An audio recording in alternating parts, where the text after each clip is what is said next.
¿Es verdadero el argumento con que la OTAN rechaza los pedidos del presidente Volodymyr Zelensky de que envíe sus tropas a Ucrania a pelear con los ucranianos contra el invasor ruso?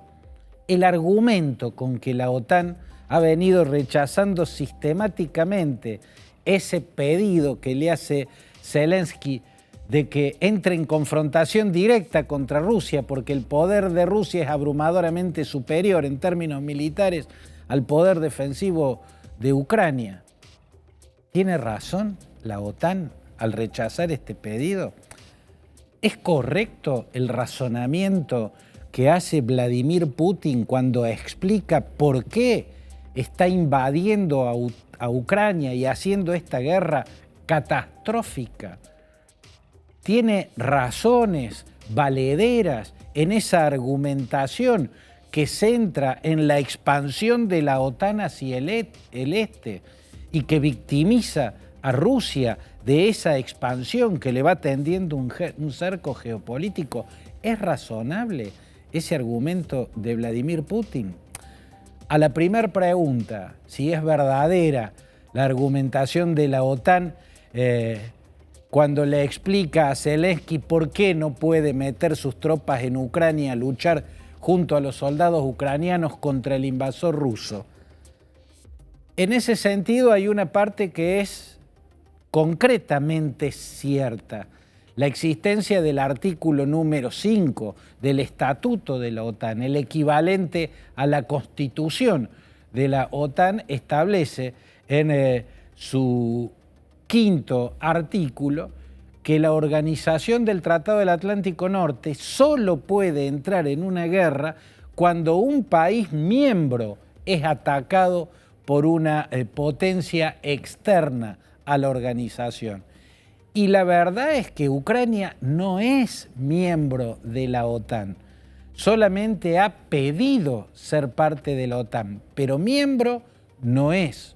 Entonces, este rigor con que la OTAN aplica en este caso el artículo número 5, en un caso que ameritaría una contemplación especial, dado que Ucrania está sufriendo esta invasión catastrófica por pretender precisamente ingresar a la Alianza Atlántica. No es que entró en una guerra por otras razones, entonces le pide a la OTAN, ya que estamos, como queríamos ser parte de la OTAN, le pedimos a ustedes que manden tropas a ayudarnos a pelear contra el invasor. No. Tienen un invasor en sus territorios porque quisieron entrar en la OTAN. Entonces, esto es un argumento de Zelensky para pedir que rompa la regla, que deje de lado el artículo número 5 y que intervenga directamente con fuerzas militares para chocar contra Rusia.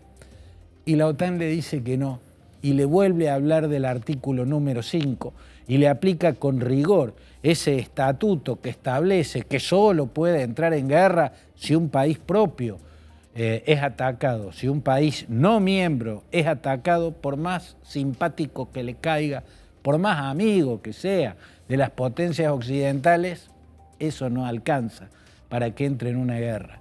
¿Es totalmente cierto eso? Yo creo que la historia desmiente ese argumento de la OTAN, porque en 1995 Bosnia-Herzegovina no era parte de la OTAN.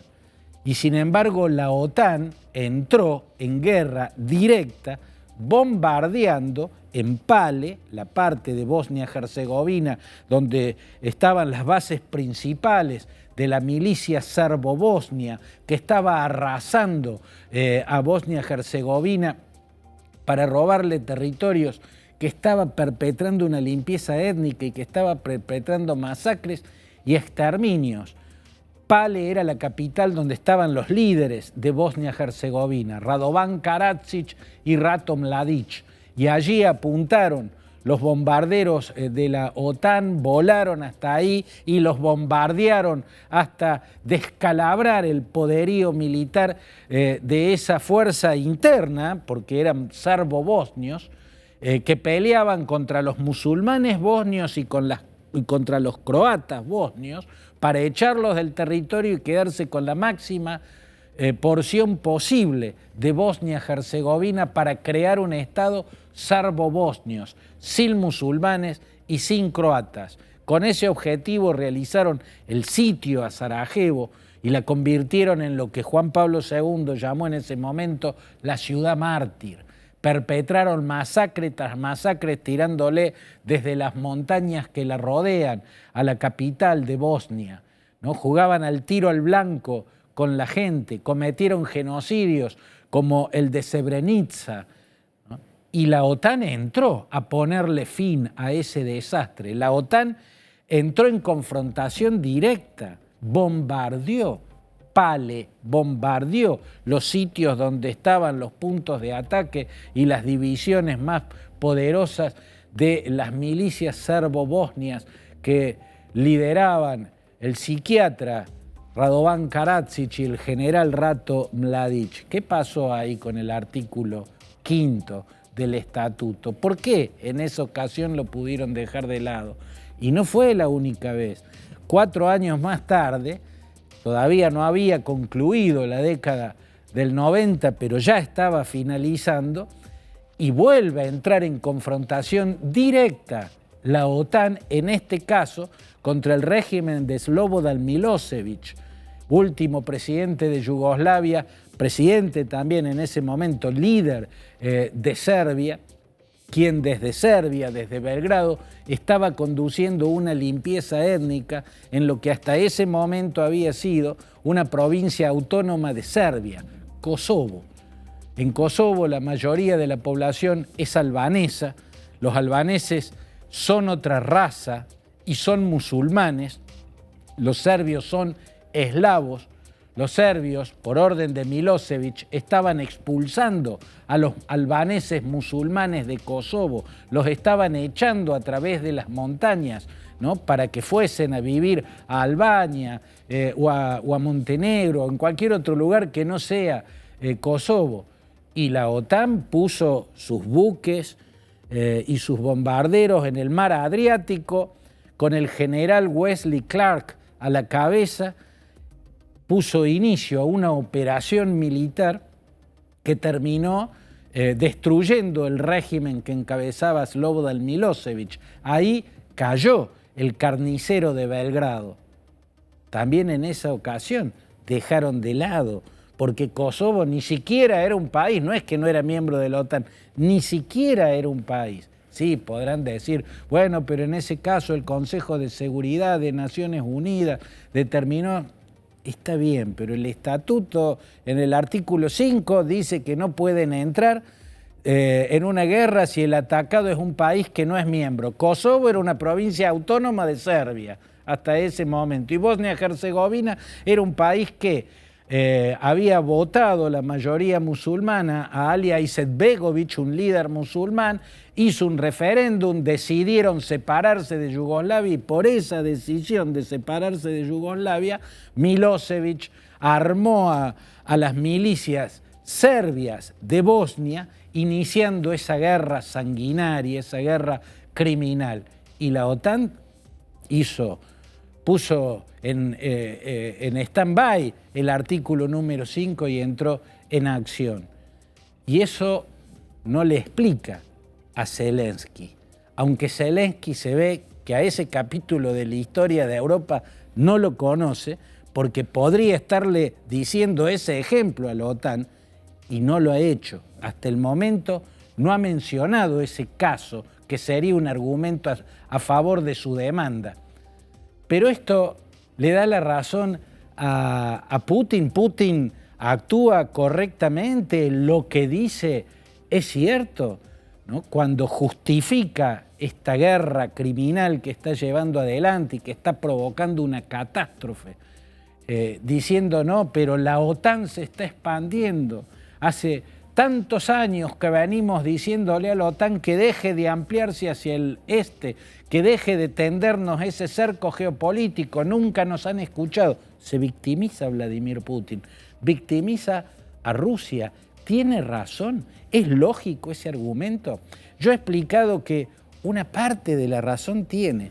Yo siempre he sostenido y he escrito mucho al respecto desde hace muchos años que se traicionó el espíritu de los acuerdos que condujeron al final de la Guerra Fría, cuando, sobre todo en el gobierno de Bush hijo, la OTAN empezó a ampliarse aceleradamente hacia el este, incorporando los países que habían sido del Pacto de Varsovia, o sea, de la órbita soviética, e incorporando luego a 3 repúblicas ex-soviéticas, como los países bálticos, Estonia, Lituania y Letonia, o Latvia.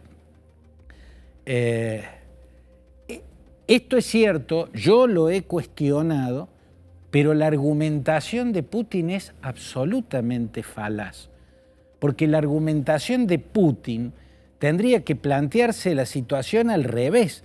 Cuando él da su argumento culpando a la OTAN de lo que él está haciendo en Ucrania, parece presentar los hechos como que la OTAN se va amplificando hacia el este, invadiendo países o presionándolos para incorporarlos por la fuerza.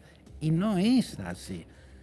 No ese es el proceso de ampliación de la OTAN. Para que la OTAN se amplíe, para que la OTAN incorpore a un país, ese país tiene que pedir ingresar a la OTAN. O tiene que pedir ingresar a Europa, que implica ingresar a la OTAN. Pero es por pedido de los países que se van sumando. No es que la OTAN vaya y los invada, que es lo que parece ser en la descripción que hace Putin. Lo que Putin debiera razonar es por qué los países que fueron parte de la órbita soviética y los que fueron república soviética tan desesperadamente piden ingresar a una estructura militar que los defienda de Rusia. ¿Por qué los países que están en el vecindario cercano de Rusia le tienen tanto miedo a Rusia? Porque si no le tuviesen el miedo pánico que le tienen, no pedirían entrar a la OTAN, que es el proceso de ampliación de la OTAN. No es como parece presentarlo Putin, que se amplía por la fuerza, la OTAN va incorporando por la fuerza a los países. No, los países van pidiendo entrar a la OTAN. Si se hiciera esa pregunta, vendrían a su memoria muchos hechos a lo largo de la historia en la cual Rusia, siendo el eje del poder en la Unión Soviética, o sea, el país dueño de las decisiones en la Unión Soviética, provocó actos invasivos tremendos.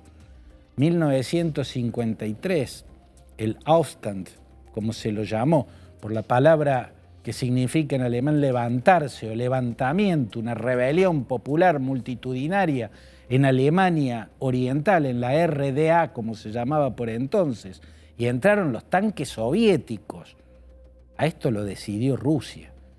Una represión con tanques enviados desde otro país. En 1956, esos tanques entraron a Budapest para aplastar los intentos de reforma democrática y de libre mercado que intentaba el gobierno de Hungría. En 1968 ingresaron a Praga, la capital de Checoslovaquia, para aplastar con los tanques a sangre y fuego lo que se dio en llamar la Primavera de Praga, la opción que el líder checoslovaco de ese momento, Alexander Dubček, con su ministro de Economía, Ota Sik, habían hecho a favor de la economía más abierta y de un sistema pluralista, con libertades, con derechos y garantías, con pluralismo político, ¿no? Una apertura democrática y una apertura económica. Entraron los tanques para aplastar la Primavera de Praga. Y después, ya con Putin en el Kremlin, los tanques soviéticos y los bombardeos soviéticos dejaron tierra arrasada en Grozny, le aplicaron a Grozny, la capital de Chechenia, un bombardeo de saturación, ¿no? Y cuando no quedó piedra sobre piedra, cuando todo se había reducido a escombros, volvieron a someter a ese pequeño país caucásico que quería independizarse. Y los tanques entraron también a Georgia, a quitarle, a amputarle los territorios de Abjasia y de Osetia del Sur. y las fuerzas rusas, las fuerzas militares rusas se instalaron en el Transdniester, donde después de la guerra de Transnistria, los prorrusos de esa porción territorial de Moldavia separaron del resto de Moldavia ese territorio al que quieren integrar a Rusia. Es muy larga la historia de intervenciones y de invasiones que explican por qué los países que rodean a Rusia, los países que están al alcance de Rusia, los países que de un modo u otro estuvieron directamente vinculados política y económicamente a Rusia, le piden a las potencias de Occidente que les permitan estar en esa organización militar para defenderse de Rusia, porque le temen a Rusia. Sobre eso debiera reflexionar Vladimir Putin en vez de presentar los hechos como si la ampliación de la OTAN hacia el este, que yo también he cuestionado y cuestiono, fuese un proceso de invasión por parte de la Alianza Atlántica y no al revés, como de hecho es. El último caso que le da la razón a los países que rodean a Rusia y le temen tanto a Rusia y que prueban que es una falacia el argumento que da el jefe del Kremlin es precisamente esta invasión a Ucrania.